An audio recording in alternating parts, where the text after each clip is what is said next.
Everybody gotta put their time in. Wake up, Billy's. Wake up, Billy's. Voice of opinion and place your calling. Be yourself, see yourself. This is a show, my people. Billy's our hope, so to needless reason. Nobody feel left out, is the vibe we dealing. Let's find a solution. Yeah. No respect, unselfishness and cooperation. That's how we need to build a strong nation. We are the people to make the changes. We are the changes to WUB. And all the things that must happen and not got blue skies. And nothing that people get victimized. Let's work together for better. We got to unite. Billy's, yeah. Wake up, Billy's. Wake up, Billy's. Another day is here. Wake up, Billy's. Wake up, Billy's. We gotta keep moving. Na. Wake up, Billy's. Wake up, Billy's. Everybody gotta put their time in. Wake up, Billy's. Wake up, Billy's. Voice of opinion and place your calling. WUB. Get up, make every day count. Don't waste it, people. Do your part, play around, get where you need to. You can tune in for work or in your vehicle. If you got a problem, pick up the phone. Why wait till the time? Call in, it's the show with no matter even if you're at home. Just call in. WUB. Wake up, Billy's. Wake up, Billy's. Another day is here. Wake up, Billy's. Wake up, Billy's. We gotta keep moving. Na. Wake up, Billy's. Wake up, Billy's. Everybody gotta put their time in. Wake up, Billy's. Wake up, Billy's. Voice of opinion and place your calling. WUB. Be yourself, see yourself, this is a show, my people. Billy's our hope, so to needless reason. Nobody feel left out, this the vibe we dealing. Let's find a solution. Yeah. No respect, unselfishness and cooperation. That's how we need to build a strong nation. We are the people to make the changes. We are the changes, WUB. And all the things that must happen and not got blue skies. And nothing that people get victimized. Let's work together for better, we got to unite. Billy's, yeah. Wake up, Billy's. Wake up, Billy's. Another day is here. Wake up, Billy's. Wake up, Billy's. We gotta keep moving. Na. Wake up, Billy's. Wake up, Billy's. Everybody gotta put their time in. Wake up, Billy's. Wake up, Billy's. Voice of opinion and place your calling. WUB.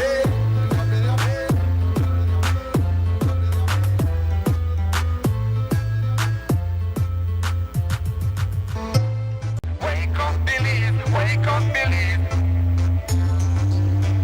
Wake up, Billy's. Wake up, Billy's. Another day is here. Wake up, Billy's. Wake up.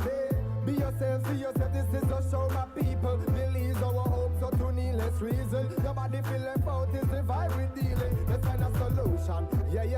Love, respect, unselfishness and cooperation. That's how we need to build a strong nation. We are the people to make the changes. We are the changes, WUB. And all the things that must happen and not got blue skies. And nothing that people get victimized. Let's work together for better, we got to unite. Billy's, yeah. Wake up, Billy's. Wake up, Billy's. Another day is here. Wake up, Billy's. Wake up, Billy's. We gotta keep moving. Na.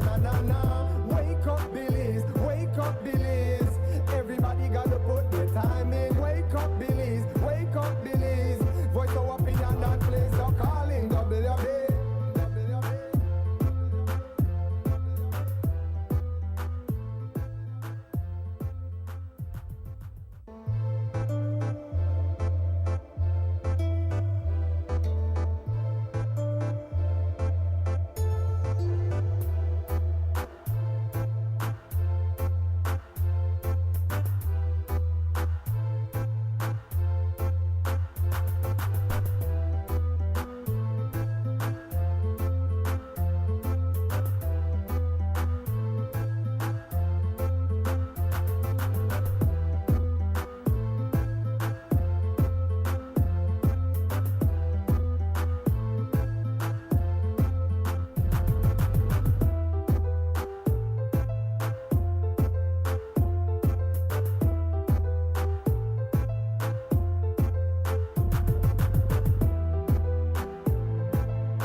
We hope that your Tuesday morning is lifting beautifully. We think ours is lifting well, that you there with we. You listen to Creme Radio, you're watching XTV, this is beautiful. We trust you have great health, your energy level high, vibrations positive, and of course you've got all that flexibility and space. We know you got things to do, majority of us to start the day, got a list, but part of that list we hope is, I got to get a WUB in my life. That's our selfish desire. WUB in your morning routine makes it perfect. And we want to welcome you all. You to listen to radio, you to watch XTV, you got our apps on your device and you got it linked on. You've got our social media streams, of course. We want to remind you that simply peeping on our YouTube stream is not good enough. We need you to subscribe. That's your bold step. That's your commitment step. That's your solidarity step. As well, on Facebook, be a follower. We want you to, we don't want you to be a follower. We want you to follow us. We want no followers. We're not encouraging that. But we want you to be a follower of the stream online. And to those getting us via simulcast coverage, come on in. Let yourselves be very comfortable. Get ready for our conversation. The people's conversation is going to come your way right after we've completed the preliminaries. The preliminaries includes what we have available from the National Meteorological Service for the forecast for the day, and that will be followed by our morning news update from our news team. Right now we turn to forecaster Francisco Wellington to tell us what kind of weather we can expect today. Good morning. Fair, warm, and mostly dry conditions will support sunny skies with a few cloudy spells today and partly cloudy skies tonight. Showers will be isolated, except for a few more, along with isolated thunderstorms over the extreme southern Toledo district tonight. The outlook for Wednesday and Wednesday night is for fair and warm weather to continue with only isolated showers. Winds today will blow from the east at 10 to 20 knots with occasional higher gusts. Moderate seas will become rough at times, and the small craft caution is in effect. High tides will occur at 9:18 this morning and 11:18 tonight. Low tides follow at 4:58 this evening and 3:54 tomorrow morning. Temperatures this afternoon will peak at 84 Fahrenheit up in the Maya Mountains, 90 along the coast, and 98 inland. A heat alert is in effect, especially for inland areas this afternoon, and all residents are advised to stay hydrated and avoid outdoor activities as much as possible. The sun will set at 6:22 this evening and the moon at 7:22 tonight. In the sargassum forecast, no significant improvement is expected in the sargassum situation during the next few days as satellite and surface observations continue to show large quantities of sargassum over the area. In the fire forecast, satellite imagery detected numerous fires or hotspots around the country during the past 24 hours.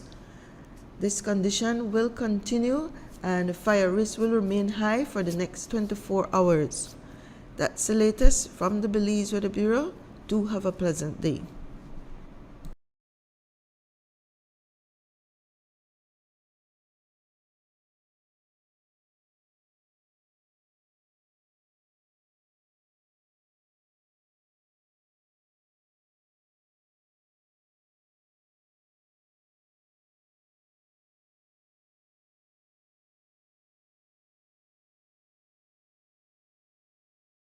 Private radio in Belize since 1989. Creme FM presents the news. Informative, accurate, current information, local, regional, and international news, weather and sports. And now, the news.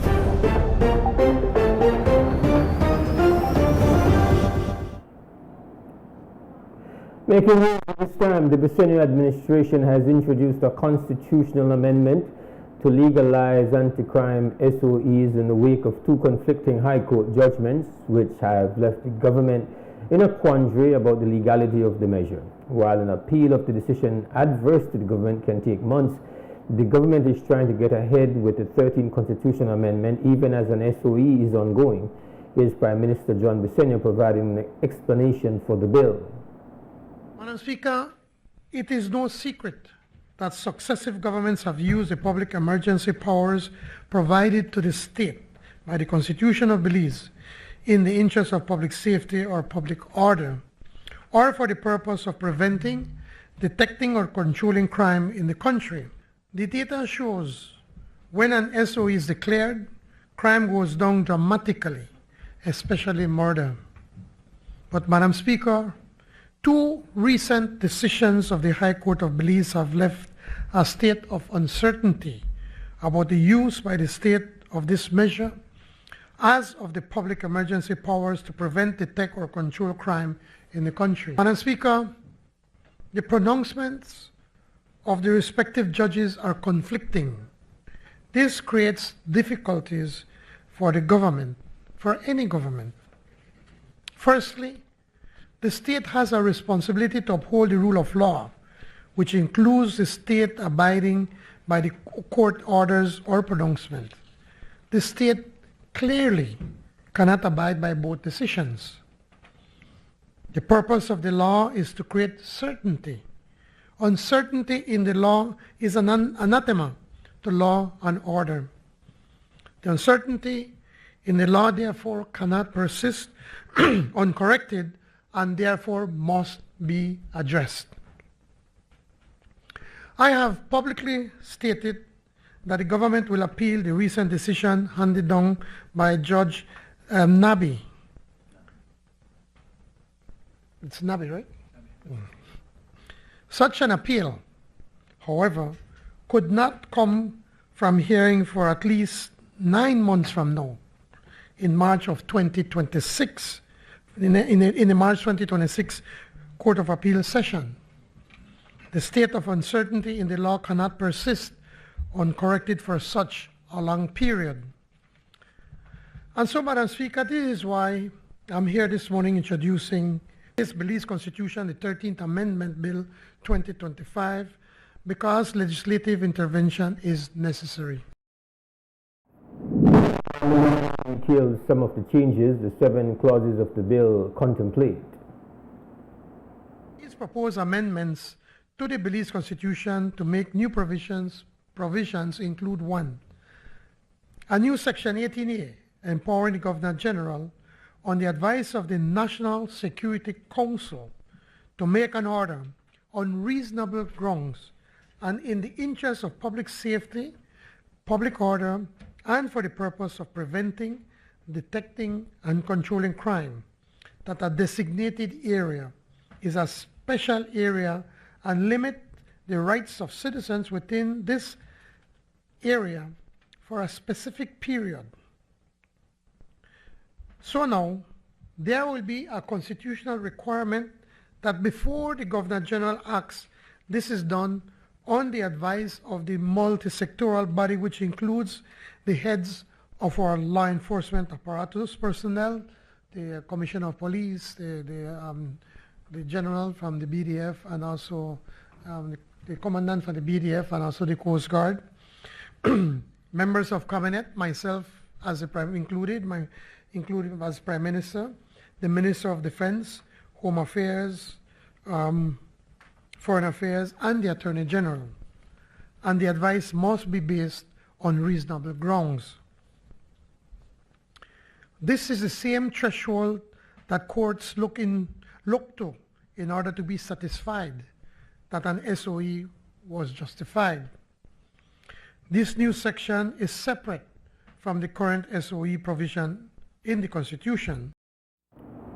The bill also features the establishment of a gun and gang code and to give retroactive lawfulness to anti-crime SOEs which started in 2018. 3.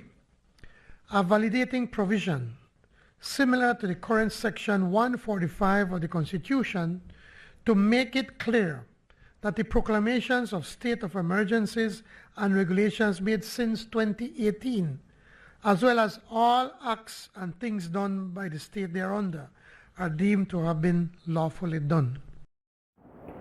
The Prime Minister asked the opposition to also support the constitutional change.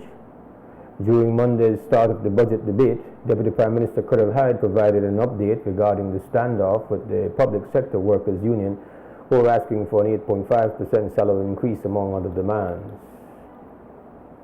I must say that over 1,700 teachers access our platform between Friday and today.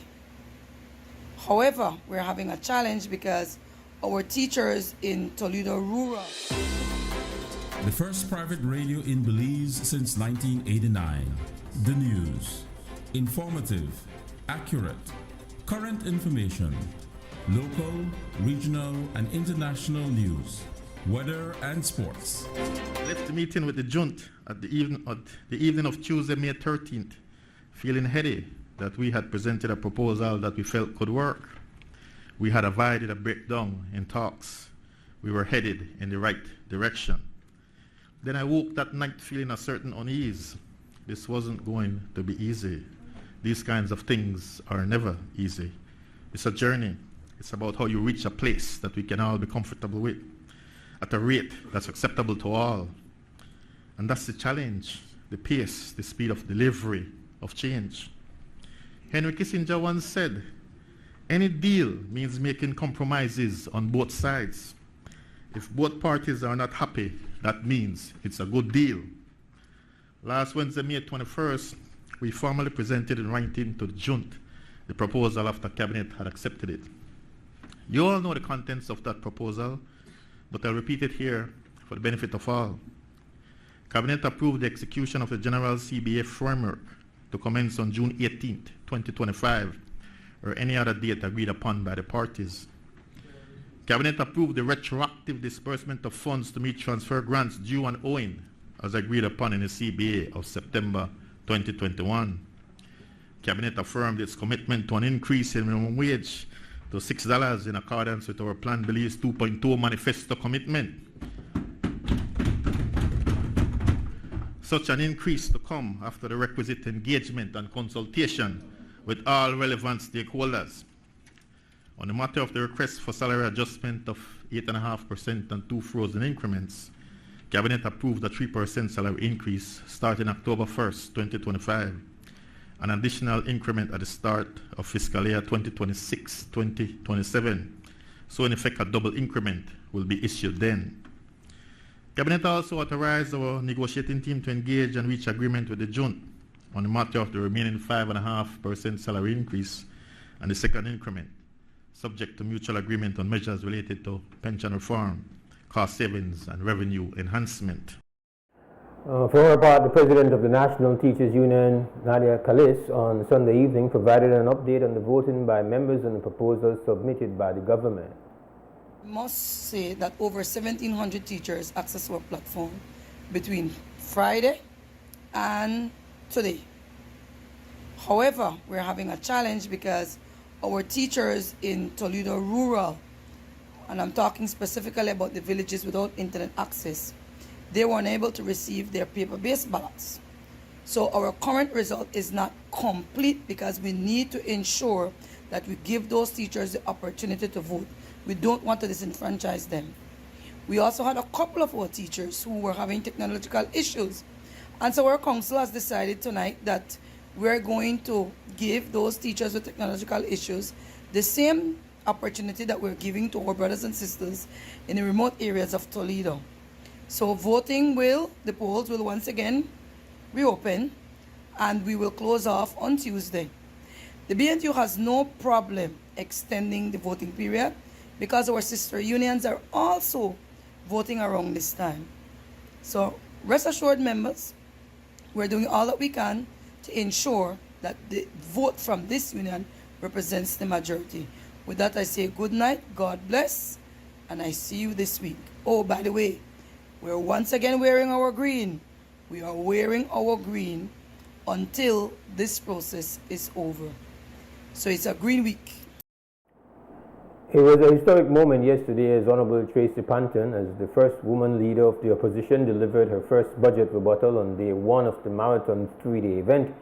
She described it as her maiden address and described that a more appropriate theme for the 2025-2026 $1.78 billion budget would be performance poetry to policy pain. A hefty portion of Panton's presentation that lasted almost 2 hours focused on the lack of social protection programs undertaken by the Bisenyo administration in the face of the diminishing purchase power by an estimated 20% according to her own experience at grocery stores. She listed the UDP's Boost and the Grocery Bag Assistance programs that are now non-existent. Panton pointed to the need highlighted by international funding organizations to establish a social protection floor, not as a charity but as a sound fiscal policy for national development that works when markets fail, when families are marginalized, and during and after pandemics and climate shocks which impact the productive sector.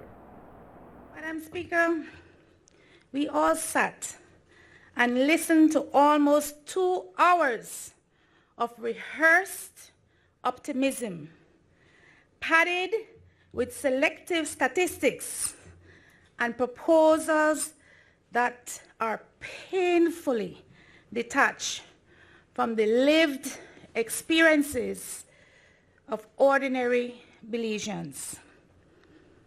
Madam Speaker, the Prime Minister's budget entitled From Promise to Performance carefully polished in delivery, did not take into consideration the pressing needs of the masses, or in particular, the most vulnerable and marginalized within our society.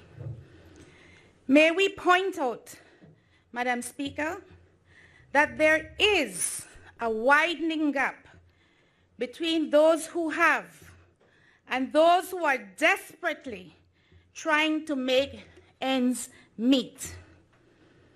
Even the gainfully employed, Madam Speaker, must engage in what is commonly known to us as a side hustle. That is, a part-time job or occupation undertaken in addition to one's regular employment to offset the escalating cost of living. The main issue is clear.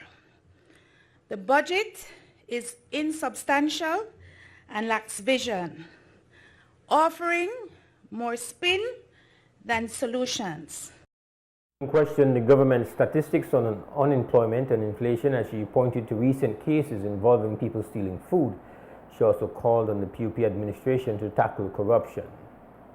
I hope to make the case on behalf of all Belizeans that the numbers presented by this Bisenyo administration does not, and let me say that again, does not signal performance.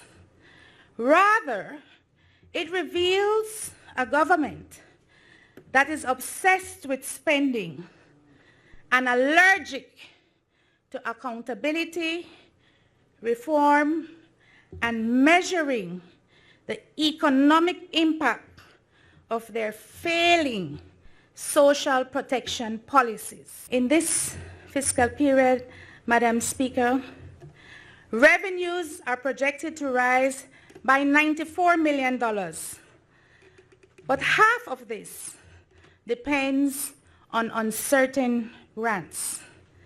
Meanwhile, expenditures increases by $118 million, relying heavily on external goodwill. Filling the pockets of cronies is where this government priority lies. We have evidence of this. It seems on this side, Madam Speaker, that the government officials are working at orchestrating their own side hustle or retirement fund. This is the last run, you know. This is the last run. Go or no have to go. Come 2030, Madam Speaker, there will be a new heifer, a new boss lady in town, hired by the Belizean people. The greed, Madam Speaker, and this is greed, Madam Speaker, and corruption on steroids at the highest level. Also expressed support for the 8.5% salary increase demand by the public sector workers. When the Deputy Prime Minister Hyde rose to make his contribution to the debate, he first addressed the historic significance of Panton's role as the first woman leader of the opposition, but thereafter quickly dismantled her criticism of the second biennial budget. I think it's a big deal. I think it's a historic, a giant step forward for women in electoral politics and parliamentary politics. And when you consider that this is only her third general elections victory, and she was able to make history in such dramatic fashion, we must say congratulations. That said, the former leader of the opposition, who I believe is still the leader of the UDP, it's kind of complicated. I have to really think before I say it. But he had the luxury of saying that he wasn't in cabinet during the heyday of the UDP. But the present leader of the opposition doesn't have that luxury. She was there every step of the way. She was around the table every step of the way. She stamped, affirmed, provided imprimatur to all those decisions. She was there to watch scandal after scandal, and she said nothing. She was there as the last government squandered $500 million of Petrocaribe, whilst people standard of living deteriorated year after year, and she said nothing. And she was there as the last government squandered $600 million of oil taxes, and she said nothing. Not surprisingly, the member of Alberts is in full support of the teachers' request for 8.5% and 2 frozen increments. But I need to remind her that back in 2016, when the teachers were asking for a mere 3%, she was not in support. In fact, I could recall on TV watching her going school to school, classroom to classroom in her constituency, urging the teachers not to strike. For his part, Freetown Area Representative Francis Fonseca said Panton hardly put in any work into her rebuttal and alluded to the use of AI. In response, Panton said she can withstand the criticism while also responding to those who are saying that she herself has corrupt actors who form a part of her alliance. It's such importance, and it's importance because whoever they may be referring to have gotten a mandate from their constituency. And what Tracy Panton will not do is say to people in various constituencies that you don't have the right and the freedom to determine who you want your representative to be.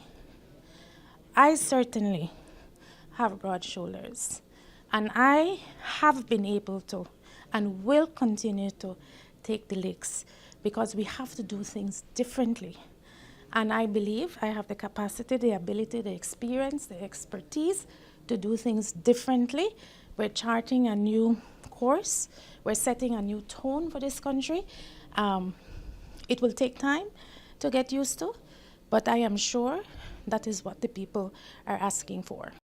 And that ends the morning news update. We take a break. When we come back, it's conversation time. Stick around. You're listening to Creme Radio, watching XTV. We will be right back.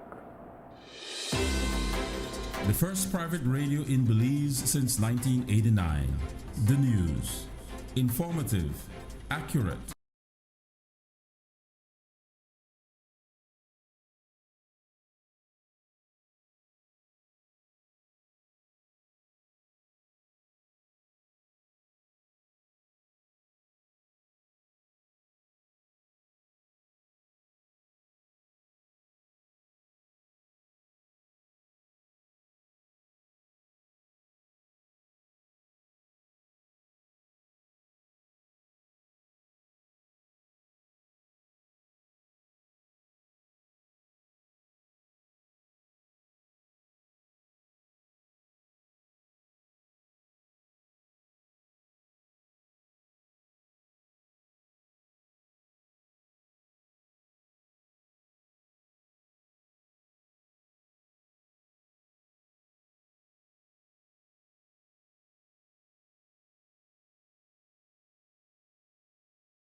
All right, welcome back to the WB Wake Up Belize Morning Vibes. Mose Hyde hosting today, Tuesday, 27th May 2025.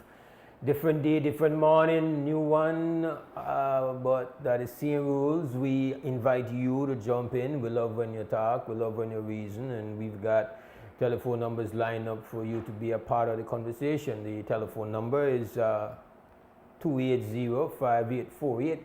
That's the live line for you to be a part of the conversation. So, remember now, we're not here to preach, we're not here to talk to ourselves. This is not a closed circuit process. We're there for a reason. If I had to run off, that's because you know the car, right? And then let me just mention that later on we have a guest coming in studio. That's after the first break. Now, last week we had a bit of conversation, I believe we did, or maybe it might have been the week before. We had a conversation about, okay, let me just quickly get this call. Krem, good morning, WB. Welcome, my brother. Everything blessed? Yes, sir. What do you want? Mose, I don't want some permission. I want to put this out there to make you know that you have to get used to me now in the morning because by the end of the day, the reality is that why they street out this all like since I started calling them people, they give me a message to you. Do you hear what I say? I know put one band by you yet. I mean... No, but sometimes you like cut me short too, man. I know it's a your thing, you know.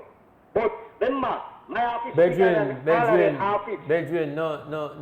no put your defamatory remarks right in front of my face, man. Me no cut people off. I could have sue you for that false allegation. Me no cut you off. But I don't feel like part of the rules is if somebody call in, I have to just mute up in one corner and wait till you're done. I think that one conversation with the God.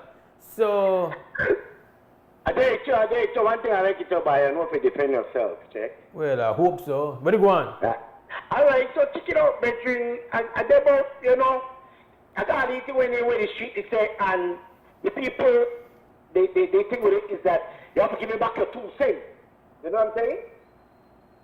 And but out there, the people, what first thing they talk about is that the vibes are how you may feel yesterday, and how you sympathize to the people, and how they deal with them when they send me home. Right? Uh-huh. And the people, they feel a vibes. They feel a vibes. You know, they even want to shake tears back. The street, they say that you shouldn't feel shame to they dip your back. If you know you do your part. Because remember, home na home, you know. Mm-hmm. Home na home. But if you're dead at, listen to me. If you're dead at the white man place, and you live the white man life, and remember your home, and not they reach back to your home and your people, and they spread the love, and they send me a big fancy picture, or you live out, boy. Listen to me, they want beat your body and not come back here. Can I make you know? You have to find South Africa. Can you just send back nothing? You know what I'm saying?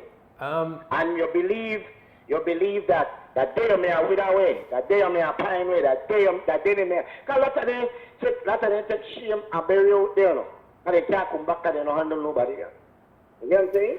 I hate that phrase and I hate that way of looking at it. I think in everything you got some people will not handle the business right. You got so much like if we sit down and talk here, we could hear where for we concerns where people not do right when they go a foreign. When I sit down with people are foreign, they could always point out some of the offenses where they get like. And they are not legit things, they are not things will happen, but I don't feel like it represents the bulk of the relationship or how we operate with one another, and we can't make the negative experience be the way how we judge the overall thing. Meaning, so you could point out that some people go out foreign and they forget about home, they never send nothing yet, they never send a copper, never send one, never gone and take something off of the street and send it. I sure you got the individuals, but you can't tell me that are the bulk of the individuals.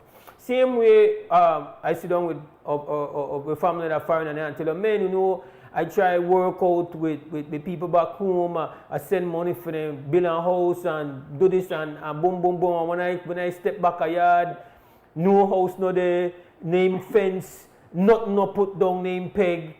And they have had those experiences to, anything and everything.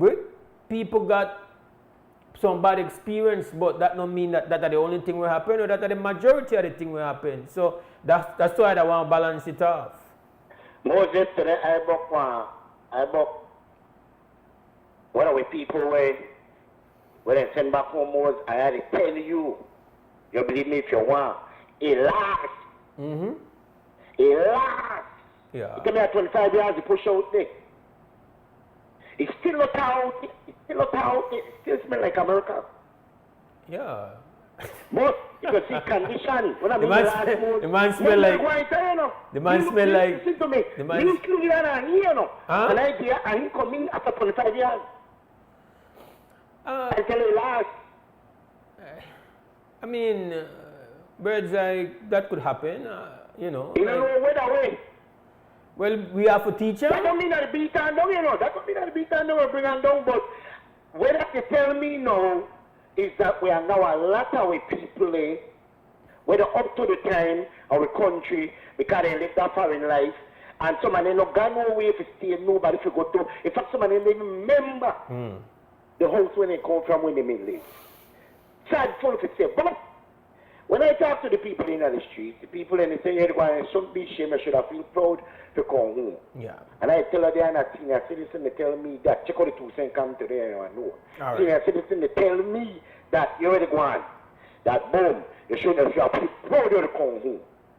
The thing is, my advice is that to my people, when you listen right now, and they are foreign, please, I beg you know, if you don't want to take shame out on the face, someone who still got a leave pride, please try work out something about the ticket and come home. Send on the need to send before the come home. Because if they are foreign, and you carry the same dirty lifestyle from Belize where those live here, and you get no problem. But Brick, I have to be honest. You say you're not a born out, but your energy is very negative, you know. No, Mose. Right or wrong, that's how it does not have to bring it the way on it. More than 30 people ain't talking on the street, you know. I don't want you to say that some people say when you to say, you know. Because you have to make it clear. That's why it's wrong then. Yeah, if I say this is what people say, I then have one duty to say, well, how I feel. I say, well, people come and tell me that XYZ. But here what my position on that. Yeah. This is it. So you could be one transmitter, but when you're in this conversation, you can't play like, oh, you are just one transmitter. You have to say how you feel too. More for me, I just have transmitter more. You want to be a hypocrite. Remember, I never said this is my view. I'm my opinion. So what is yours? So what is yours? Because I know for a fact that you got good connects of foreign. I know for a fact that your connections they handle you well. So you have to say them part too. Yes, but Mose, listen to me. Because I'm telling you right now, the shirt where I have on right now, that my foreign connect. The pants where I got on right now, that my foreign connect. The tennis shoes where I got on right now, that my foreign connect. I'll be real with you. I could call the name. The shirt that for my daughter, the pants that for Miss Kuna, the shoes that for Moses. I know they make that up. I don't know if you want to join and claim your connect. I did make sure I defend my connect there. No, well, my connect, listen to me. My connect big from here to Africa. Big, listen to me, real talk. How big my connect big. Everything where I got on, the way people send to me from foreign. But me not going for me talk about me, you know. People know how I live. Me like to open. Yeah, man, but you see, we have to be when we're in this forum here with the chat, and when they say, okay, I talk to some people and some people say that, we got a responsibility to say, well, yeah, being that we are the ones where they're on the mic right now, we have to say, well, you know, that I hope some people feel and we want you to know that. But here the real too. This are the real. To me, that are the 100. If you don't do that, I feel like you're the ups. That's how I feel. Well, I want to tell you this too. My experience is that you got people out there where they kind of straight to my face. I don't want to talk to you because you like cut out things. You don't want to put up what I say. You don't want see, you want to get, I can tell you, look where I take the beating I take out the road then. People make I know shit. You can't even come to you and mention into about PUP because you even mention that color in the video. Huh? You want me to tell you the beating I take out there? Huh? When somebody tell me I told you the one, I listen to me. Hey, people think me little. They think people you're see me every day in a sun hot out there. Well, you can't control. You look out for the people today. You can't you control. Bring the people their views and opinions for things and how You can't they control. feel. You can't control. You can't control that. That life. When me cut out anything more. That life. That life. But then better than that. I don't want to talk about the Lego Beast and win some. Who that? Lego Beast. And win some. Okay, I don't get you. All right, well, here this. But me again in the streets. People that used to go to Belizean Beach for a regular, go swim. That's their livelihood. Right? Yeah. Now listen to me. If the contractor, right, that the owner, and he said that the contractor approach the people and tell them they have to pay $5 to go in. Lego Beast and win some. If they may make the people ain't got in and got take them to swim like when they usually do, because family that place there, you see again Mose, when I do remember the ship that they have, if when I do there are no things. When people go swim for a regular, that one livelihood. No longer they come with Mose, they come build up the thing, lock up the thing, and tell the people, boom, all right, the place nice and no one thing, we charge all the money to come in, the security no, and make sure we have a good time and no problem. Fine, right? No, they are block out the place by at most that was bad thing, right? That was bad thing when you don't have people personally, I don't know if you deal with people, I don't know if you talk to people. Because when some know, in fact no, Lego Beast, right? He approach the people and tell the people, listen to me, Finnegan say it, you know. One thing you can't hide your true color. Okay? Because Lego Beast like quarrel. Check your record. Check your record. Like quarrel. You understand? But it's over now because now they dig up all the records and the records don't look good. And then they use poor people name. Lego Beast and win some. You think that joke out there now? Alright, I got If you. I tell you when the people are beat, then the people are beat, but listen to me, Mose. One thing I know, the people in the streets are when they're ready to beat you, why they not paint you now? I tell you some of the things that we can't bring on the forefront on the media because you are here, the one they talk to get home, or the one they hit to ride, the one they even know if it proper. You know what I'm saying? Because so the people ain't got the same amount of money out and the same amount of big you. Yes. You get what I'm saying? They every day did. I just tell you what the streets is say. All right. And I like Canada too, same for me. Yes, sir. So listen to me now. So you permit me now. I permit that, you. You permit. You permit me now that I have a right to call the show every morning and my permission, your prerogative. This is our calling talk show. No, once you act with the required behavior and no violate, everybody got a right to be on the show. No, that's how we work. So I don't got no. The way the people and talk out there, the people who can bring to you like that, they want to listen to me. But you know what is true? You know what is true? Yeah. I would have said to them people that over 25 years, WUB exists. And before there was WUB, there were other talk shows. In fact, this is the network where Pioneer Talk Show. where people call in. So we have one long history of having one phone where our people could talk. And I would have said the majority of the people who were calling, not calling, they talk, oh, English, not calling and they talk, nothing fancy. The majority of people were calling talk honestly, talk comfortably, and talk in a raw, and talk in a roots, and talk holding talk.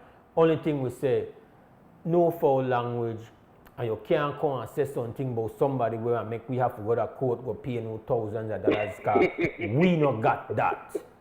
That's all we say.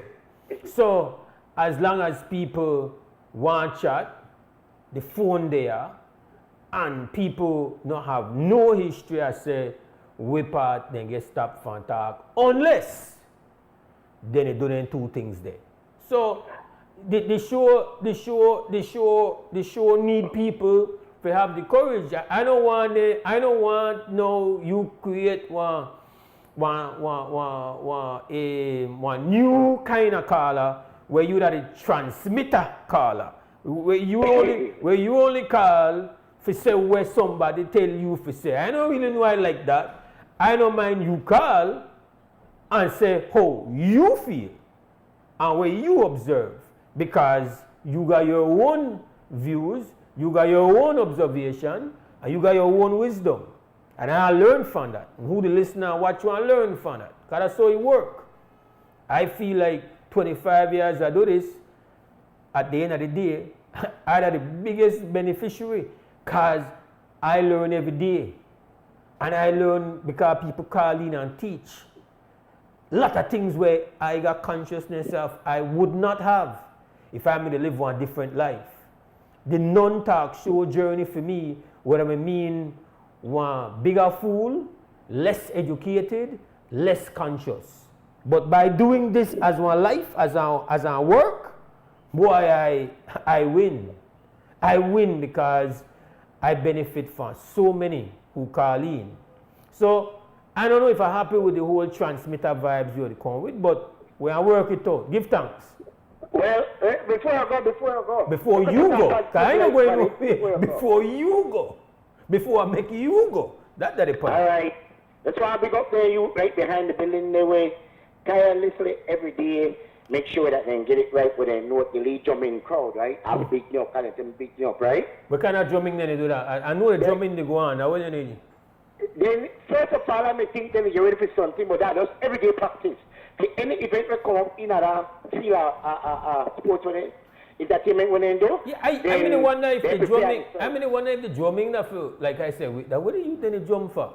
Because sometimes it's disturbing. But I say, Louis. But now you say that the man then just the defending the ability and the hone and craft, as they would have said. That then they do, then they get. Yeah, but why that? You're right, because when I got reason in there, I think I'm a thing that prepared and try to prepare for something special, but they make I know that they young man they hing. Young man just love the instrument and they can't go and watch the instrument and so then just and when they do they take turn kind of a lot of you know. Like who don't know to play the bass? Somebody are teaching that and who don't know and right so they look like they got backup players. They're loyal to their thing. Yeah. They're like a school and they go there every day. When they're not there, Sunday they by the parish there. You know? So I want to big them up. All right. You know, in the community, I want to big them up in the community. And I also want to big up the people way back so we have a nice baking program. While the back church, I don't want to say the wrong name, but I tell her I big up the thing too, but she got it like a school where she teach young people for the pastries, okay? So I want to big them up as well, you know? Respect. Large up themselves, positive things come out of the community. Why I'm obsessed in the community and but let me while you're there tell you where I don't want to talk about. I don't know where nobody tell me. I know they can't say what people say. I know what the shit you say. I can't say what I say. All right. So I don't know if you know, but in the news, so youth, I never know, so youth when me get in the first SOE, state of emergency, get hold, I think that 2020, they carry the matter to court. Yeah, they come up. And, well, they not come up yet because the matter will be appealed. We heard that yesterday. They will appeal it. And when I was asked, and I never willing at first, but when it was made clear to me that the youth, they had one request that I go and talk to them when they were being held. I spoke to about 120 of them, and when I done, I come back the morning after that and I said to listeners and viewers what I said to them as best my memory could have give it. And one of the things I tell them is that we are not pay, but we don't have to sue. Because I don't know a liar, but in my view, constitutional rights have been violated. I don't know if any of those detainees sued, but I never aware that you had a bunch when it done sue, and as you point out, one of the verdicts come positive for them, one of the verdicts gone negative for them. So yesterday the government and the Prime Minister present that they will have to create the legislation where we'll make it be in the clear, meaning the judge can't say that the SOE wrong because based on where one judge said they had to go back to the drawing board. But it never stopped there.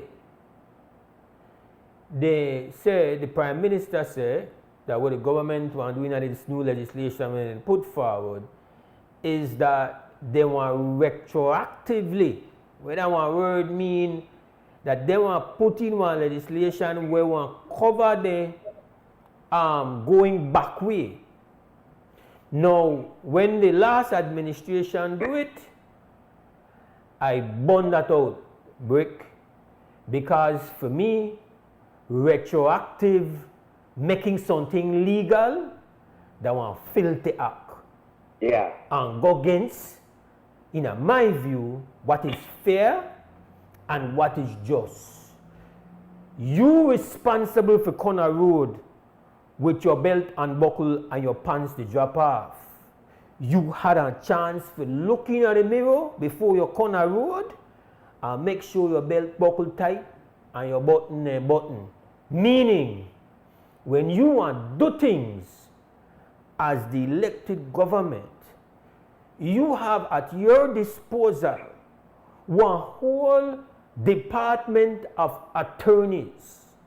You have one attorney general, and you have the resources to engage, as they have done many times, even private high-end attorneys, to make them give you the guidance to make sure that your belt buckle and your button and tight.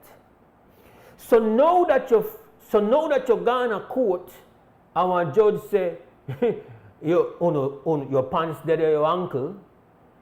You know put in one law to make sure that nobody could go back way and hold you accountable for where you never do, the way we never do, where you never do. That means to say that if I got the power then and I do you a wrong, sell you something whenever good, I could go and change the law to say, but that's not a crime and that's not nothing where you could sue me upon. I consider that to be one unhealthy, unrighteous power, one ugly power. And I burn it out under the past administration, and I burn it out this morning. Retroactively covering your backside is ugly. So they want to retroactively cover their backside from the very first state of emergency. Brick, from the very first state of emergency. Me never gone to law school one day in my life. I no claim to have any talent in that regard. But just mildly common sense tell me, uno, they left uno self open to get carried a court from day one, from 2020, and every installment of the state of emergency thereafter. I question, I have said on the show, uno might get through with it because the youth, they not got the resources for sooner. Some people have said, oh, they are not the worst of the world. We don't care what we do with them. They're bad, they're evil, they're wicked, they're a killer, they're this, they're that, they're that. And therefore, meaning that they shouldn't have any constitutional rights. But that's not the way we system set up. The way we system set up is that the political directorate or the enforcement arm can't decide who get incarcerated for a crime. The system set up that the judiciary decide if you want to get incarcerated for a crime. No, you could tell me about how the panel want to have on 10 ministers, the panel want to have on the commissioner, the panel want to have on XYZ, and we have there for the opposition, and we have there for a social partner, we have got 10 pastors on it. But that's not the way the system set up. The system set up that I face one judge or I face one jury, and they say jail or no jail. And when you decide now that you want to undo that, we can't just say, oh, but that only for who bad, that only for who wicked, because we don't say them bad and we don't say them wicked. But what we do, that create the precedent for totalitarian rule, meaning for make rule-based span where one dictator say. That's what that is to me. I hate retroactive adjustments for cover backside. I hate the concept of it. It has been done. It wasn't stopped. And now we decide we want to pick it up because we need it. Because some youth carry with a court and we are in up. If we don't win at the appeals court or the CCJ, we are in up cost about $300,000 and more. Because if they youth win appeals court and CCJ, then everybody that has been detained in this SOE and prior will have a right. So the bill now has stopped at 300,000. But you can't come to me and make I say, yeah, but look, this bad. We ain't up for getting you this money. But for day one brick, day one, for SOE number one, we said to them, brother, yeah, uno could do this, but uno guess uno lose, but the taxpayers are pay. Yeah. And then got all the liars in the world. Not me. They say the liars, then tell them everything is good. Well, if all the lawyers they have tell them everything is good, and the one thing we have had in power in the history of our country over 4 decades is we have had lawyers in the house. So there's no shortage of people who have been trained, man. I really it's just terrible to me. That's just my view. I don't know if you want to say something before we go to 2 cent come. No, but no, let me go to 2 cent come. Don't say I'm out. Respect. We're at 2 cents come and sponsored by 4 Point Security, and then we take our first break of the morning.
All right, welcome back to the WB Wake Up Belize Morning Vibes, Tuesday morning edition of the WB Wake Up Belize Morning Vibes. We have a guest lined up that you should be very familiar with because he also does some hosting right here on Creme Radio and XTV. And sometimes when you feel like you actually give him a call, we have joining us via Zoom to my surprise, because I may actually think he would in a corner studio because he tell me that a tongue. So that means the whole point of inviting you upon the show is because I know you did a tongue and figure say, well, we are get for rap, but no, that not happen. You still left on Zoom. Aria Lightfoot, morning to you. Morning, Mose. I'm actually I need to connect me here, please. 1 second. Okay. Pardon the interruption, as they say. I can see if I hear you. Good morning. Yes, everything connect, everything to work. Yes. I'm actually in Belmopan. I'm not in Belize City. You're in the country area. There's no, that's not a legitimate excuse to say you're in Belmopan. Like the whole thing is saying, oh, well, you're in a tongue, I know you're in a tongue, and tell you, okay, you're come on the show. Otherwise, I can invite you on the show at any point in time, wherever you're in the world, because of Zoom. So I publicly chastise you because I am disappointed. Point taken. I'll try to be this week. What do you want? You're in town. Couple of things. I don't have you here as a host of Neighbor String Connections, but to some extent it's a similar hat. Let me just take this call. Krem, good morning, WB. You're breaking up, Birds. Yeah, I've been told that we have an echo, and I've reported it to our technician. They're saying that we don't, but yes, we do. This is the second person now telling us that we have an echo. If anybody else is hearing the echo, please make we know. If there's anybody else hearing the echo, or if there's somebody out there hearing us clearly and not hearing no echo, please call me right now, 280-5848, so we can know for a fact. But based on what we've been told, there is some echo. We will try to resolve it. Again, if you know you get an echo, you would be very helpful by make we know. Aria, I have you here as one of the directors of the Belize Diaspora Summit, which had its inaugural edition last year, and the plans are for it to be done again, this time in a new destination, a new place. It will be in Florida. That's July 10th to the 12th.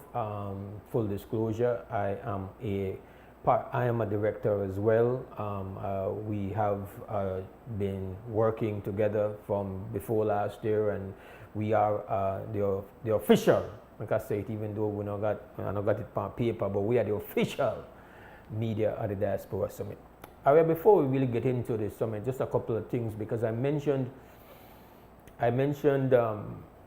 on Monday, yesterday in fact, as a part of talking about our people who were sent home by your president.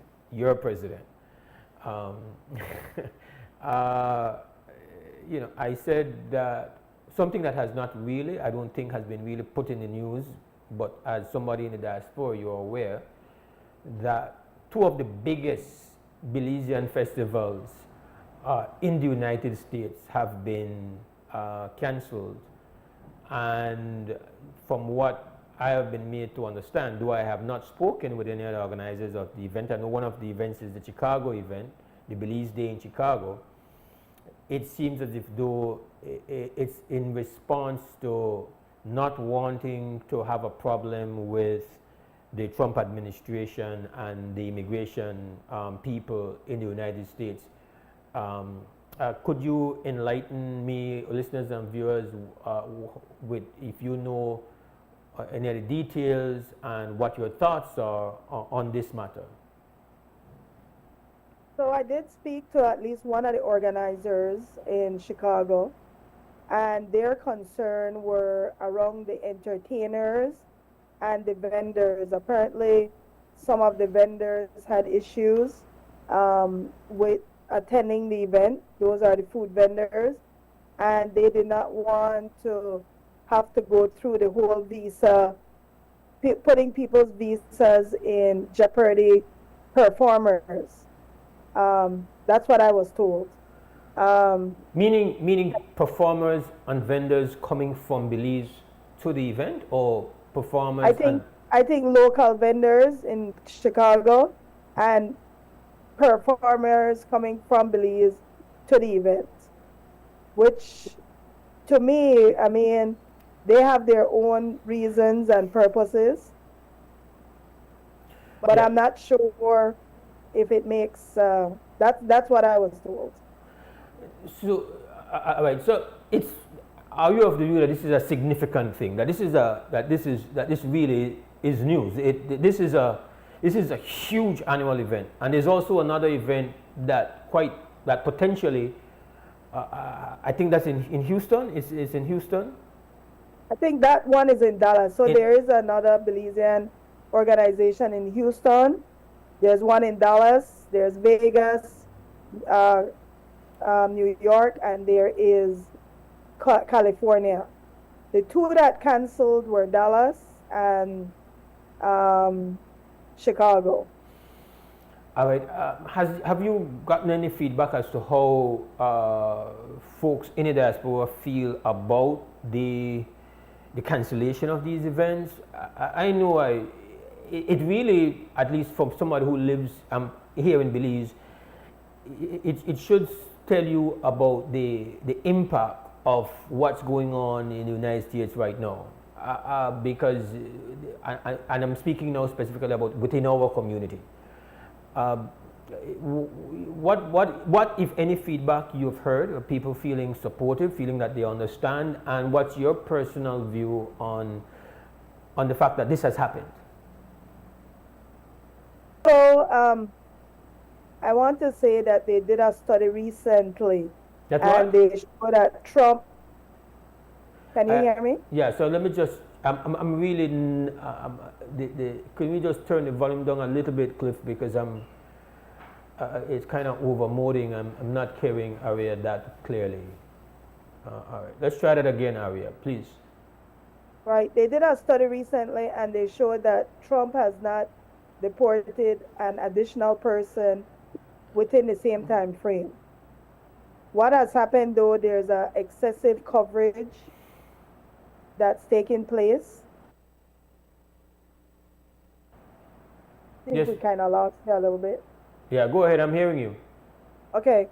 So what has happened is that they've had an excessive media coverage because it is a political issue also.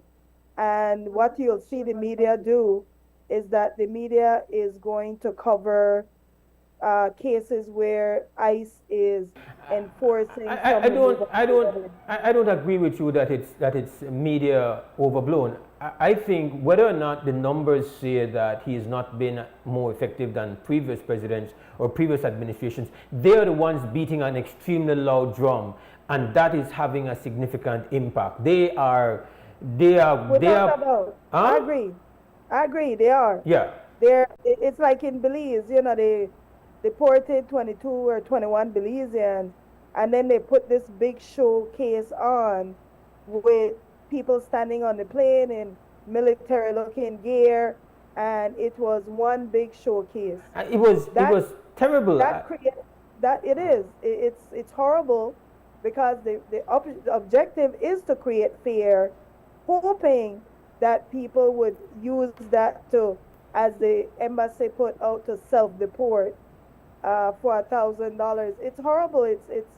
It's the worst form of creating fear within minority communities, and I understand the concern. So you would accept, let me say you will accept, but that you feel that, would you have wanted the organizers to kind of say, listen, we are going to, to stand on the merit of Belizeans in the diaspora. I said yesterday that with anything, yes, some of our folks have gone there and have done some stupid things, have gotten in trouble, have done bad things. And some of the folks who are there are not documented. But we have to stand on credit. We can't stand on a next man's story when it's not a complete story. We have to stand on the record of so many of our people who have gone there, have become documented. They might have gone there, they didn't all go on planes. Some didn't go there properly, but they remedied the situation. They have become citizens, have been law-abiding, have been productive, have been builders of the U.S. economy, have been served in their militaries. Like, we have to stand on that merit. They are not going to tell us that story, but we have to. I think it was, I don't know when Bilal shared this article. I think it was a very powerful one on Facebook, where he had he had the story about the time he actually saw, I believe, the body of a Belizean that was sent home from Vietnam, and it's a very powerful story. I think if you have not seen it, you should read it. There's the photo of the brother in his U.S. Army suit, and he is a story of many.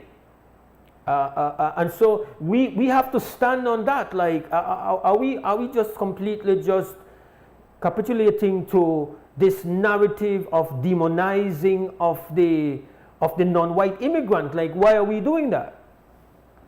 So I agree with you, Mose. I think that the organizers should have pivoted, maybe remove some, if they were worried about entertainment, maybe they should have created an environment of information where people could access accurate information, or an area where people can build solidarity, how they can mobilize, advocate for changes, where they can find trusted resources.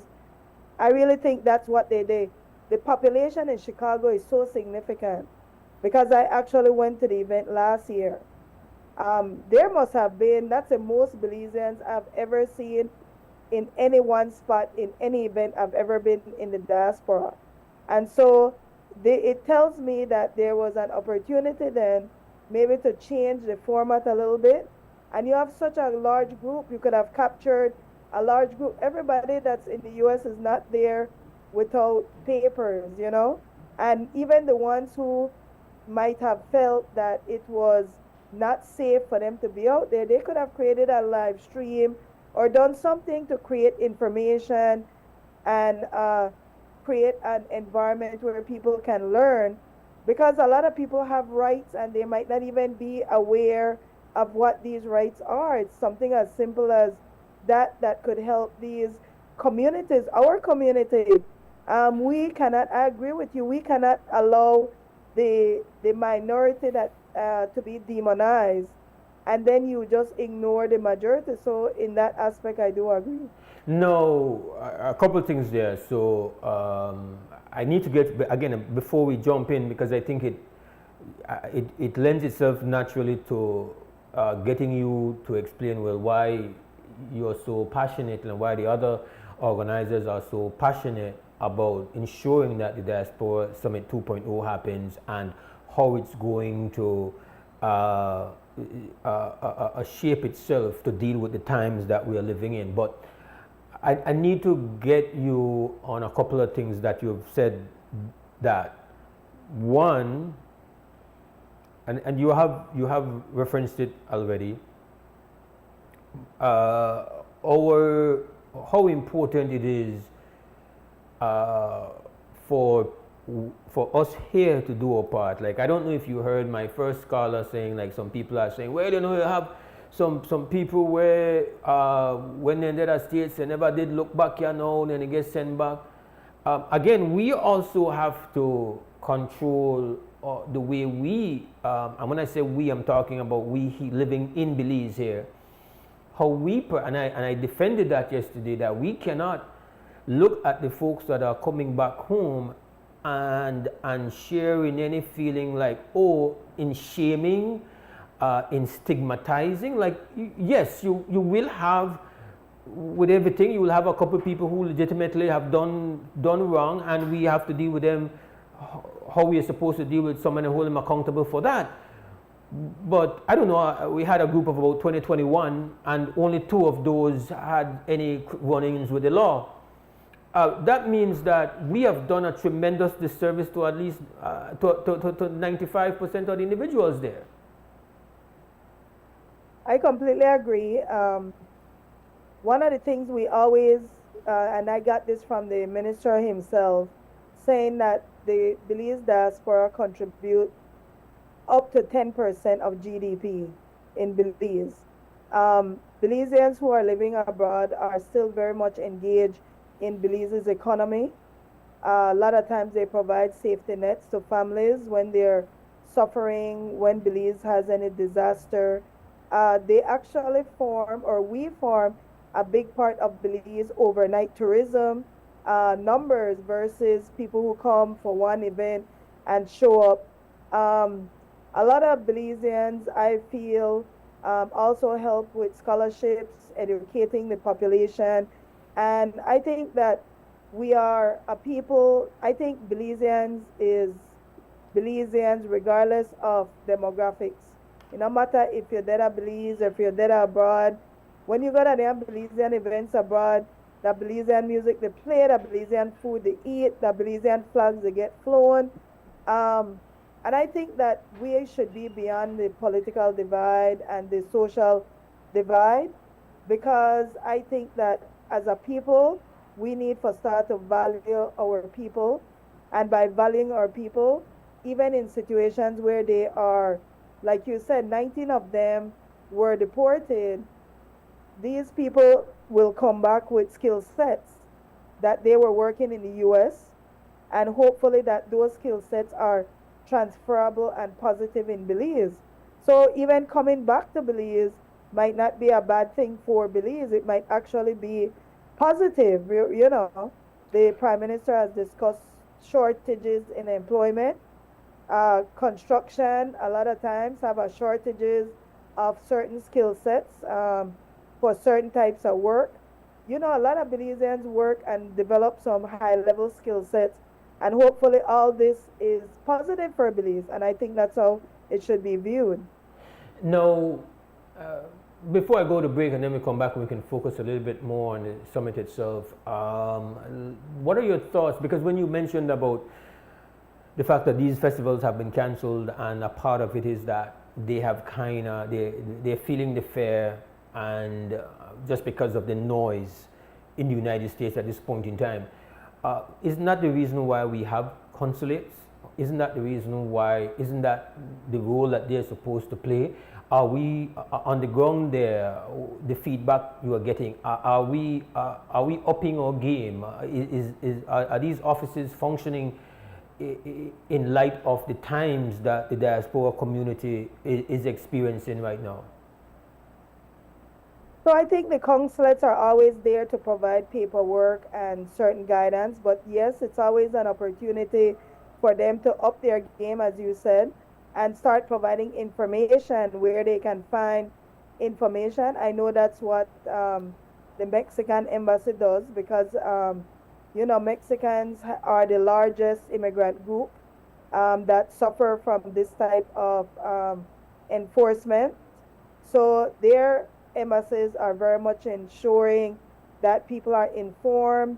If there's some opportunity like DACA and different stuff that people qualify for, they're making sure that their population is aware of it. And I think this could be an opportunity also for Belize to do that, because it's something that protects Belizeans at home and abroad in different aspects. And people might actually qualify for programs to stay and to get status, and they might not even be aware that they qualify. All right, we're gonna take a break, because I don't want to run behind on my break, so I'll take my break. When we come back, we continue the conversation. Even though I'm not happy that you're there on Zoom, I'm still very happy that you're on the show and we're having this conversation. I think it's an important conversation. So now play with me next time though. We're gonna take a break and come back. Moms continue to create, build, and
All right, welcome back. This is WB Wake Up Belize Morning Vibes. Mose, Hyde in the house, and yeah, we just want to welcome you back.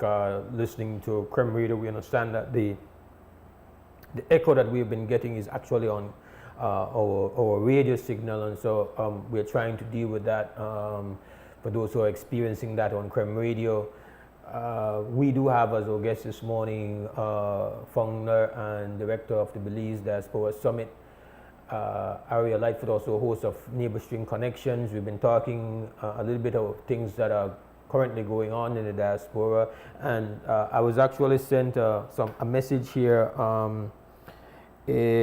Somebody was sharing a conversation with a Belizean friend in Canada, this diaspora, who is an expert in the field.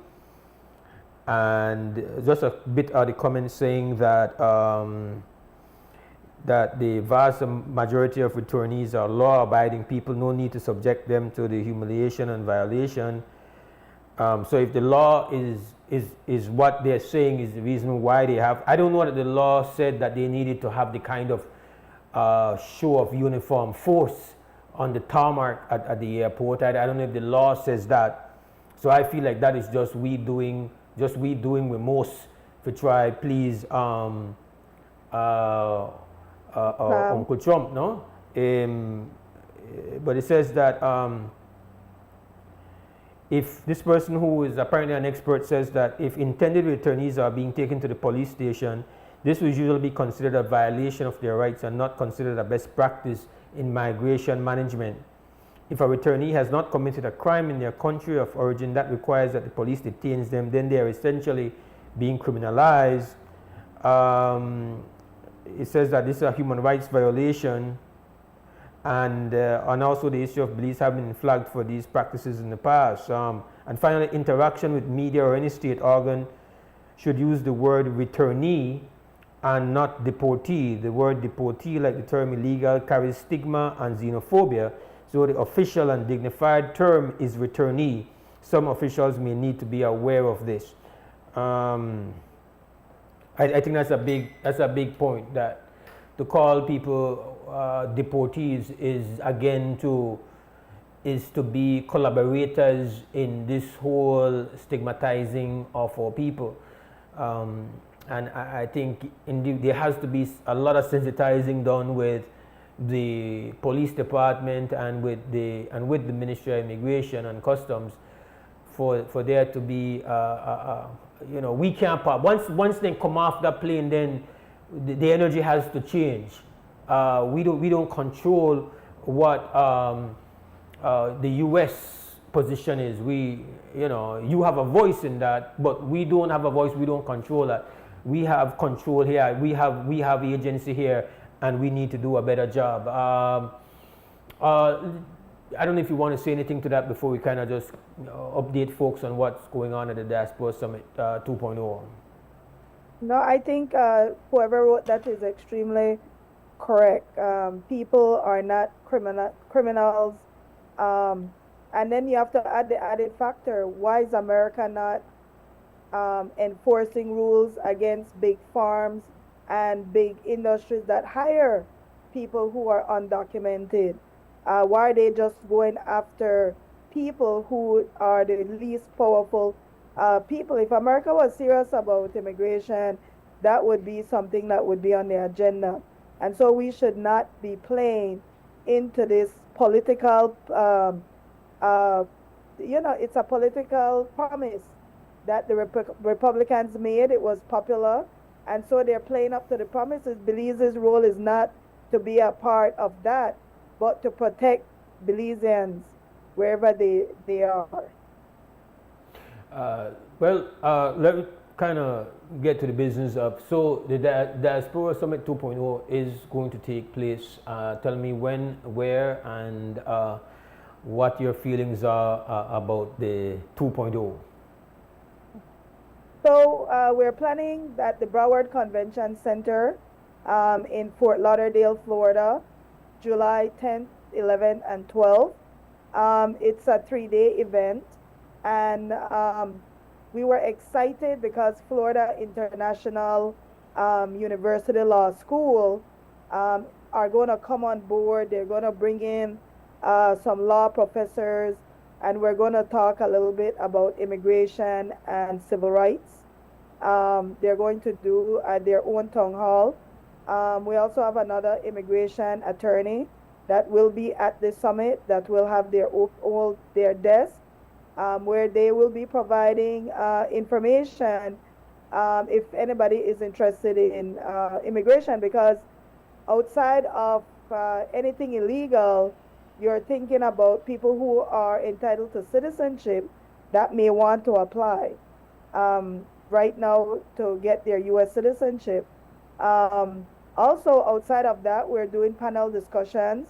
The panel discussions are going to hopefully come up with the whole idea of the panel discussions is to have deep discussions about the Belize diaspora and where we can actually leave with something and figure out a way where we can become a group that is more than just, hey, we meet up for partying and stuff like that, but how we could build solidarity as a group in the United States, how we can mobilize, and how we can strategize also for economic power. I mean, one of the big ways in America, how things happen in America, is through networking.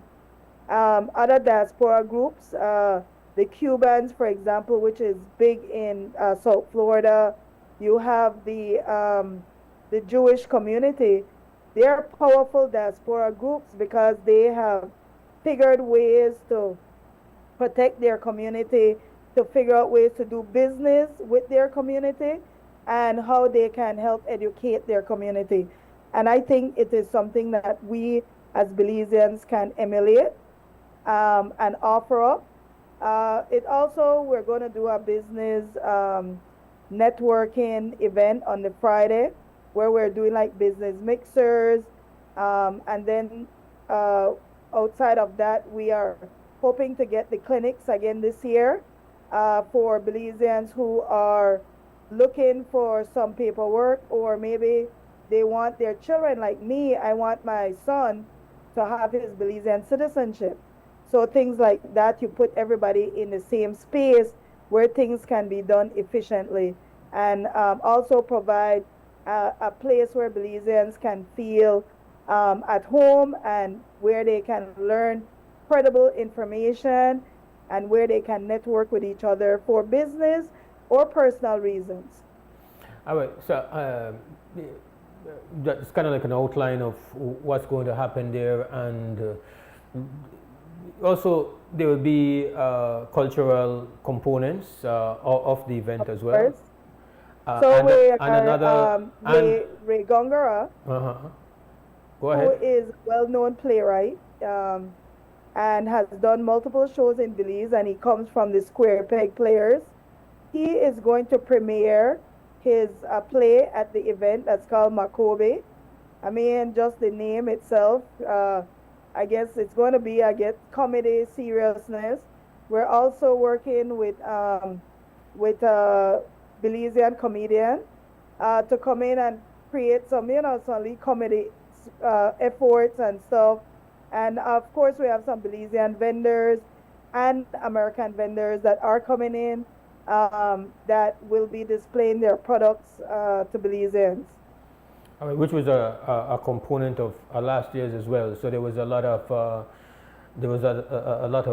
Belizean products companies. So is there an opportunity still for Belizean companies here, and even those in the diaspora, to get space at the summit? Is there still that ability, and if so, how do they go about, who might be listening and say, I guess what, we want to make it, we want to be a part of it, kind of like that is a part of the networking, part of the interconnecting that we need to build, no?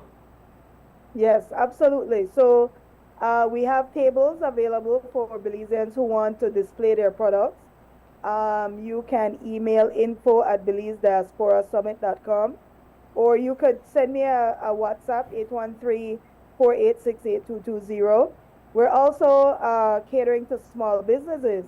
So what we're going to be doing some little trivias and giving them some little media spots where they sponsor a prize for the trivia, and we are going to promote your product. It's for small businesses in Belize who might not be able to come up with the money to come to the summit, but they want the Belize diaspora to know that, hey, my product is here. I can just give one of them. There's this lady that does rice, well, beans, like it do the fire heart beans. And it's a product that people are actually really liking.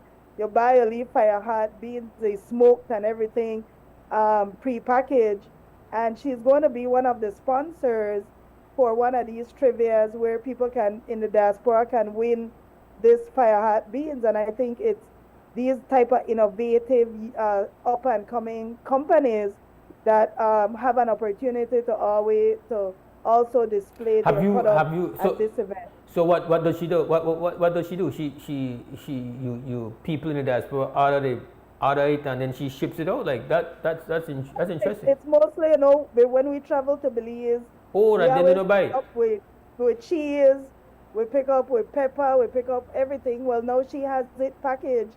It's frozen, and you can pick up your fire heart beans and go to States and you got your fire heart. What's the tariff on Belizean products? 10%? 50%? It depends on the day. It depends on the day. So I guess, forget Belizean rum or some other foreign or what? How much? 25%? Anybody knows? But yeah, go ahead. Go ahead. Yes, go ahead, Aria. No, and then we have other companies that are providing like gift cards and stuff like that. So that when we're doing the trivia, and we have Destiny Arnold, the former Miss Earth Belize. She will be one of the young people there that will be leading some of these initiatives. She has her own game that she has created, where it's a fun Belizean type puzzle, funny game. She's also created one for children. And so she will be showcasing that game there. We're going to have a children's corner, and the children's corner is going to be geared to Belizeans who bring their kids. Their kids want to learn a little bit about Belize, maybe have some arts and craft there for them. Destiny Arnold game, she will have there teaching them how to play the game. So we're trying to make it as Belize-centric as possible. Also an opportunity to learn, to collaborate, and also to get credible information from credible sources so that people leave the place informed. And it's for everyone. It's entertainment, which will have a cocktail event on the last day. It is cultural, where we have the play and the comedy show. It's networking with the business community. It's an opportunity to engage your local ministries for services that's absolutely needed. And it's an opportunity for us to talk and engage and have serious conversation about who the Belize diaspora is, what we should do, how we can become a part of the overall Belize narrative as a community. Now, while it is taking place in Florida, in Miami, it is not to be an event just for Belizeans based in Florida. I believe ultimately what you want is that other diasporan communities would commit to, at least at the level of organizations, to try to represent, to make it there, but definitely for individuals too, to come and to make it collaborative. I feel like that is also one of the things that you're trying to, as you build, because this is a thing that is building, and right. this version of it is not the end version of it. It's just to start and then to build and then to be influenced in that building by everybody, ultimately to have it represent what the collective interests and views and input dictate. So talk to me about that aspect. So you're absolutely right. We're always open to ideas from the Belizean community of what they think would be needed. We invite all the different organizations to come in. We've invited some of the panelists. Some are coming from California. We have New York that's coming in. And so I think that it's open to everyone. Last year we had people coming in from Mississippi, from all over the country, because there's a lot of times that even when Belizeans travel at home, and I just want to say why it's so important. When I travel at home, most Belizeans, they only get 3 to 5 days time off from work. And so to engage a ministry and a wait time, some people might not have that luxury to do it. But one day off or coming in for this event, they can spend the day and get things done versus when they're here in Belize. And so these are the different types of services I think that are extremely important, and it shows that we are conscious. Also Belize benefits because these services are not free, and it's an opportunity also for the Belize government to gain some sort of revenue in the sense of Belizeans accessing important information. Simple things, I'll give you a simple example somebody brought up. When in Belize, when we were, in the older days, the way how we register births were not as sophisticated as it is today. Sometimes the person who registered you spelled your name wrong. They added an E, they forgot to add a letter into the name. Well, a lot of people get their paperwork and in one name, and then later as they got older, they realized, oh my goodness, my paperwork is wrong. The name that I've been carrying my entire life, because it's been an issue that a lot of Belizeans have raised, is not how my name is registered legally. And so there is the need to do a deed poll, a name change, so that it correctly reflects the name that they've been carrying for many years. These are some of the services that we might not think about, but they hamper people for just getting a simple ID sometimes, because I want to now apply for my citizenship, or I want to apply for my passport. But now, because the system is more sophisticated, that can do a lot of cross checks, you will find that it becomes challenging for people to get things like that done. Another thing is people who have real property in Belize, they want their Belizean identification sometimes, because as a Belizean, there's different rates and even taxes and stuff, transfer fees as a Belizean versus if you're purchasing as a foreigner. There's a lot of different things that Belize needs, Belizean abroad needs, that are completely something that is very valuable to our community.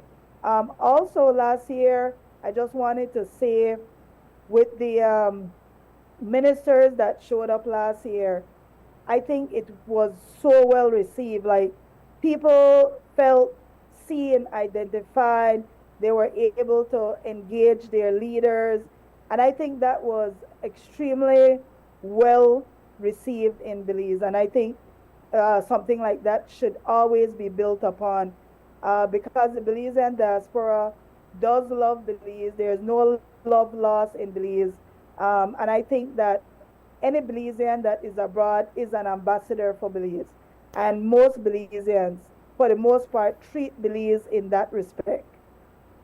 Harriet, thank you. This is only a primer. You will be back, and other organizers and other participants, as we begin to build the publicity front for the event. So this is only the primer. This is only this is not one of the events that has been cancelled. In fact, it's more than ever now needed. So I thank you for joining me.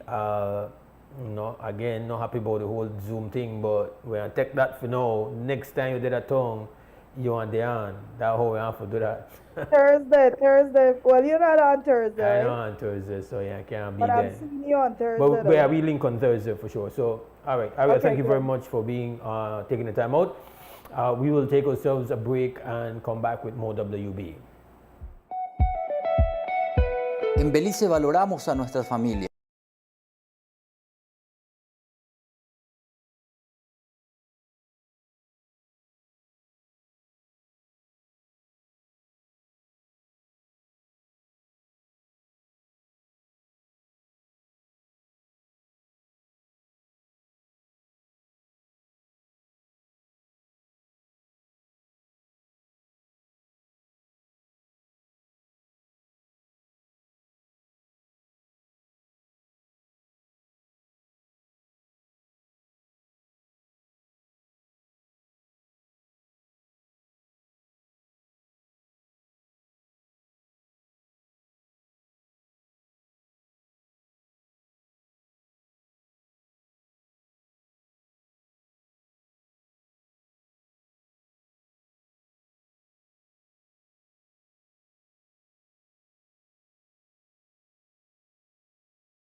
welcome back. WUB, Wake Up Billy's Morning Vibes. Mose, Hyde in the house on this Tuesday morning, 27th of May, 2025. And our telephone number, 280-5848. Got to thank the folks who have helped us out, understanding that we're having some audio challenges on Creme Radio, and they've not been hearing well. We apologize for this. We're trying to get that all corrected and worked out. So we're working on it. So, you know, sister just called and said, no, play with me. I can't hear what they call and I can't hear it well. Get it? But just, again, it's important if you experience poor quality of the service, make we know, because that's how we could try correct it. So we'll try sort that out and get that going. This morning we've spent some time talking about Diaspora, but before we started that conversation, I didn't have a lot of time. I had to really compress my thoughts. But just to reiterate this concern that the government has chosen, basically what we were told yesterday by the Prime Minister, the government has chosen to deal with the matter of the constitutionality of the state of emergency. They have chosen to deal with it legislatively, to do some fixing of the legislation so that they don't face lawsuits. But not only are they doing it in light of the recent ruling by one particular justice going forward, they are going to do it retroactively. So they are trying to do it in a way. I don't know how this is allowed. That is an obscene power that is there, and I feel like unless there's the government is tasked to do things that are consistent with the Constitution. They are tasked, since they are the makers of law, they are the ones who have the ability to put in place laws, to change laws, to do the amendments. This is a great authority that comes with a great responsibility. And when they decide to do something, they have the responsibility to make sure that it's consistent with our supreme law. They have the resources. We have provided them with the resources, and they have staffed themselves with the required talent to be able to be guided properly. They are not supposed to do things in such haste and with such negligence that now they are forced to use this obscene power where, oh my, we not do the thing right. Like, so then everything, technically, you are able to retroactively exonerate yourself. Right? So people might get up and be indifferent to it. They don't care about that. Because whatever is being done right now, we don't really got time for it, because it's dealing with people that we have decided are not worthy of any protection at all. They're not killers, they're not the bodies, they're not the ones who make the society unpleasant. We decided that. And so if we just grab them without process, without anything, we've complained, listen, what are the process? Who decided? We're going to book with the names? Listen, this is not equal to me saying if somebody has done something wrong that we are not supposed to do everything in our power for get the evidence, for prove that they have done it so that they can be dealt with by the law. That's not what we're saying. And we're not to defend that if somebody has taken life, that they are not to be punished for that. We understand how difficult it has been to do this. But convenience very often leads you down one very unpleasant road. You could have, you know, we have the classic example where now the world empire, the world's most powerful country, it's elected its president, has obviously a disdain for processes, for regulations, for protocol, total disdain for it.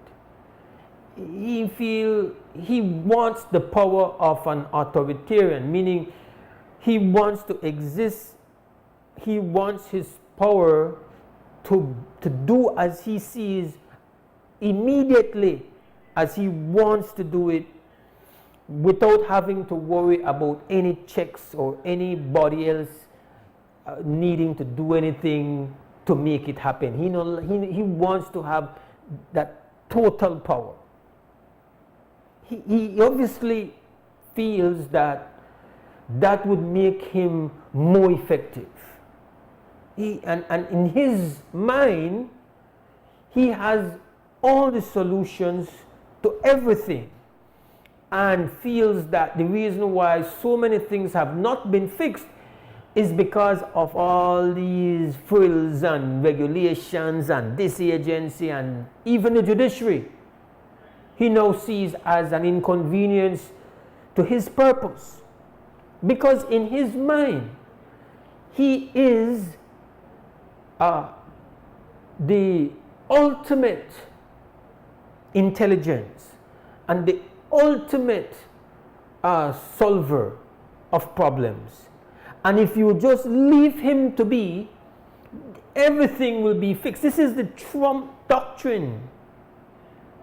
He's completely of the view that when you have somebody of his intelligent level, intellectual and problem solving capacity, you want to make space for him. That authoritarian is not a bad thing. It is only bad if you have a bad person or somebody who is not smart. But he is the ultimate smart guy. He's the ultimate fixer. So let us be authoritarian here. That would the word mean, and he is living that.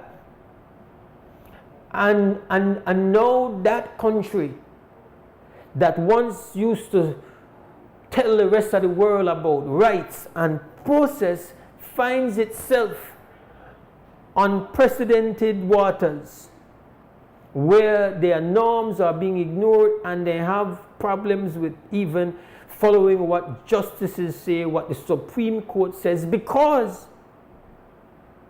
they had an initial problem, and so this guy said, well, immigrants that's a we problem, and we know they don't deserve to have no court or no judge. We don't got time for that. We just want to pick them up, put them in a plane and send them anywhere else but here, Guantanamo Bay, Libya, Salvador, anywhere we could jump them. We don't care about no family. We don't care about none of that. But when you start to do it like that, what then the experience is that this is the same approach that this guy wants to use with everything. So while you might be comforted by the fact that the state believes in retroactive this and state of emergency, now we hear the commissioner saying we should go to 12 months detention. And you're comfortable with it because you're saying, well, it's only to deal with this. These bad guys, these killers, these people who don't deserve anything. But you are setting the precedent. And you should be concerned about that. We have a call. Krem, good morning, WUB. Yeah, I know you're wrapping up your show, Mose, Hyde. But yes, sir. Trump, this is what he's doing. it's like a bus service, right? Like on the West Coast, and you got the East Coast, and you got the Midwest and Mid-East. So what he's doing for people on the West Coast, like California, Portland, Washington, Denver, anybody who's get caught up in the ICE, in the immigration process, within 3 days, 72-hour process, you're being sent to Washington on the West Coast. A couple of my friends got caught up in a sting the other day. He was driving to work, and within 2 blocks of going to work, he got pulled over by some police officers, but they were ICE.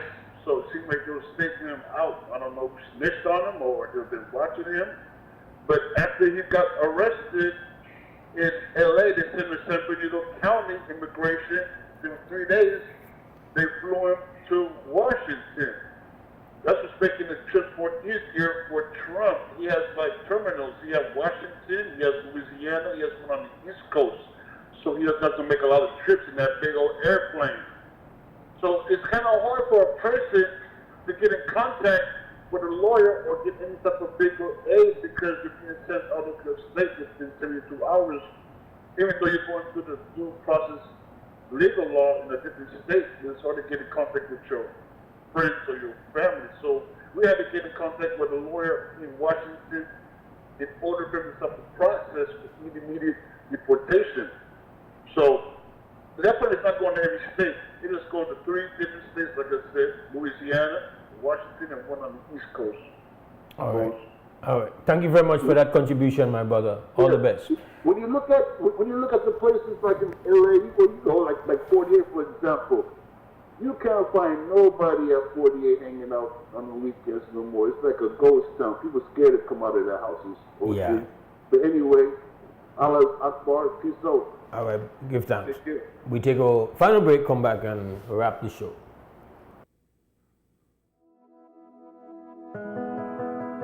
For 15 years,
All right, we are closing it down for today. We want to thank you for being here. We hope you have a great Tuesday with health and strength. I will return tomorrow morning for the Wednesday edition of the WUB, Wake Up Belize Morning Vibes.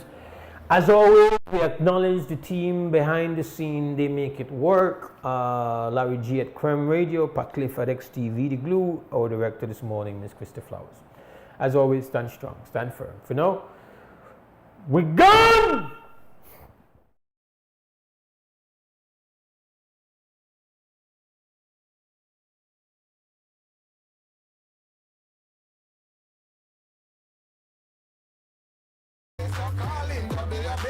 Be yourself, see yourself, this is to show my people. Believe our hopes are to needless reason. Nobody feel left out, is the vibe we dealing. Let's find a solution. Yeah. Love, respect, unselfishness and cooperation. That's how we need to build a strong nation. We are the people to make the changes. We are the changes to be obeyed. And all the things that must happen and not got blue skies. And nothing that people get victimized. Let's work together for better. We got to unite. Belize, yeah. Wake up, Belize.